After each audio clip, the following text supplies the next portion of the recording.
Friends, welcome to all of you in my YouTube channel पढ़ाई with PK. दोस्तों, आज हम आप सभी के लिए लेके आए हैं झारखंड पंचायत चुनाव 2022 से जुड़ी एक बहुत बड़ी अपडेट। जी हां, सरकार ने कुछ घोषणाएं की हैं पंचायत चुनाव से संबंधित। वो क्या हैं, चलिए जानते हैं। लेकिन उससे पहले यदि आपने हमारे चैनल को सब्सक्राइब नहीं किया है तो प्लीज़ आप हमारे चैनल को सब्सक्राइब करें, वीडियो को लाइक करें और अपने दोस्तों को जरूर शेयर करें, क्योंकि यहाँ पे हम आपको देंगे पल पल की खबर। हम यहाँ पे एक स्पेशल एपिसोड लेके आए हैं आप सभी के लिए, झारखंड के लिए टॉप 10 न्यूज़, जिसे सुबह अपलोड किया जाता है। तो आप डेली न्यूज़ यहाँ से देख सकते हैं। इसके लिए आपको अखबार पढ़ने की कोई ज़रूरत नहीं होगी। तो चलिए आज का वीडियो शुरू किया जाए। तो जैसा आपने टाइटल में देख लिया होगा कि ओबीसी के आरक्षण के बिना ही राज्य में होगा पंचायत चुनाव, बैठक में लिए गए निर्णय।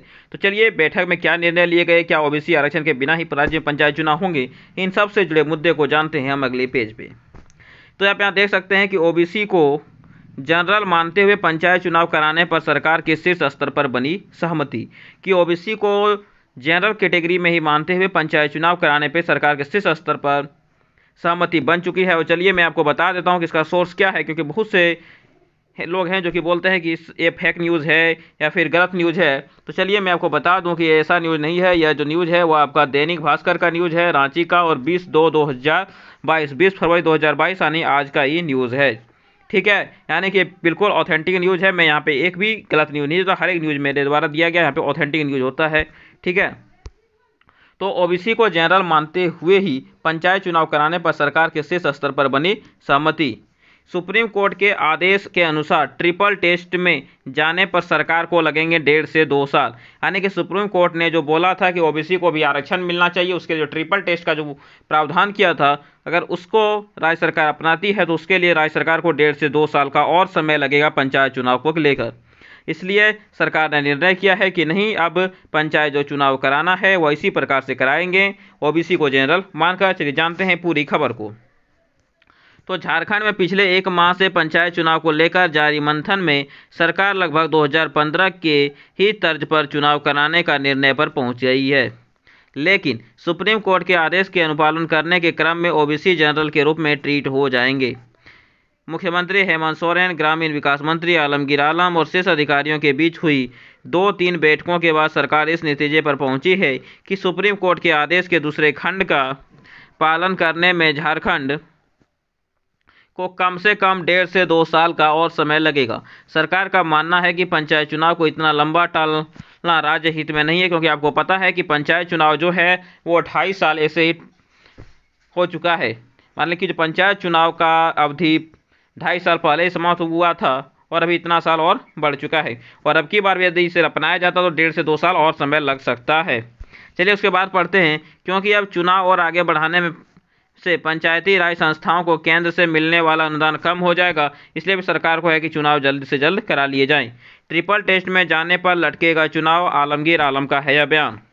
मंत्री आलमगीर आलम ने स्पष्ट किया कि पंचायत चुनाव के मुद्दे पर सरकार गंभीर है। सुप्रीम कोर्ट के आदेश के आलोक में ट्रिपल टेस्ट में जाने पर बहुत अधिक समय की जरूरत होगी। पहले ही झारखंड में 2000 से 2010 तक पंचायत चुनाव नहीं हो सका था। इस कारण झारखंड को पंचायती राज संस्थाएं अरबों रुपए के अनुदान से वंचित रह गईं। सरकार जल्द ही पंचायत चुनाव पर फैसला लेगी। यानी ये पंचायत चुनाव पे तो ये फैसला हो गया कि अब की बार ओबीसी को आरक्षण नहीं मिलेगा, ओबीसी को जनरल की तरह ट्रीट किया जाएगा। अब पंचायत चुनाव की घोषणा कब होती है, इसकी तिथि क्या होगी, वो सभी हम आपको बताएंगे अपने इस यूट्यूब चैनल पढ़ाई विद पीके पे। इसीलिए आप इस चैनल को सब्सक्राइब जरूर करें और अपने दोस्तों को भी जरूर शेयर करें। उसके बाद न्यूज़ में है कि पिछले चुनाव में यह था आरक्षण का फॉर्मूला। 2015 में हुए त्रिस्तरीय पंचायत चुनाव में अधिसूचित 13 जिलों में एसटी को आबादी के अनुरूप आरक्षण देने का प्रावधान था, लेकिन यह 80% से ऊपर नहीं हो सकती थी। अगर जनसंख्या के अनुरूप एसटी का 80% आरक्षण नहीं पूरा हो पाया तो शेष सीटों पर एससी को आरक्षण देने का प्रावधान था। एससी को आरक्षण देने के बाद जो सीटें बची उन पर ओबीसी का आरक्षण था। इस तरह गैर अनुसूचित जिलों में आरक्षण की अधिकतम सीमा 50% तय की गई थी। इन जिलों में एससी एसटी को 50% सीटों पर आरक्षण देने के बाद बची सीटों को ओबीसी के लिए आरक्षित किया गया था। तो यह आज का पूरा न्यूज़ था, यानी कि आज के न्यूज़ का कंक्लूजन यही है कि अब झारखंड में ओबीसी को जनरल मानते हुए ही पंचायत चुनाव कराए जाएंगे। सुप्रीम कोर्ट का जो आदेश था कि ट्रिपल टेस्ट के आधार पर ओबीसी को भी आरक्षण मिलना चाहिए, वो अब नहीं मिल पाएगा। तो फिर देखलाई पंचायत चुनाव में देखना होगा कि यह मिलता है या नहीं, और कब पंचायत चुनाव की घोषणा जैसे ही होती है तो मैं यहाँ पे आपको न्यूज़ के माध्यम से अपडेट जरूर करूंगा। इसलिए आप हमारे YouTube चैनल पढ़ाई पीके को जरूर से जरूर सब्सक्राइब करें, वीडियो को लाइक करें, इसे अपने दोस्तों को जरूर शेयर करें, क्योंकि यहाँ पे मिलेगी आपको अपडेट सबसे पहले और बिल्कुल सही। यहाँ पे कोई भी फैक गलत न्यूज़ आपको नहीं दी जाती है, यहाँ पे सबसे पहले और बिल्कुल सही न्यूज़ आपको दी जाती है और समय पे दी जाती है। इसलिए हमारे चैनल को सब्सक्राइब करें, इसे सपोर्ट करें और ज़्यादा से ज़्यादा लोगों तक पहुँचाने में हमारी मदद करें। तो चलिए मिलते हैं अगली वीडियो में, तब तक के लिए जय हिंद, वंदे मातरम, जोहार झारखंड।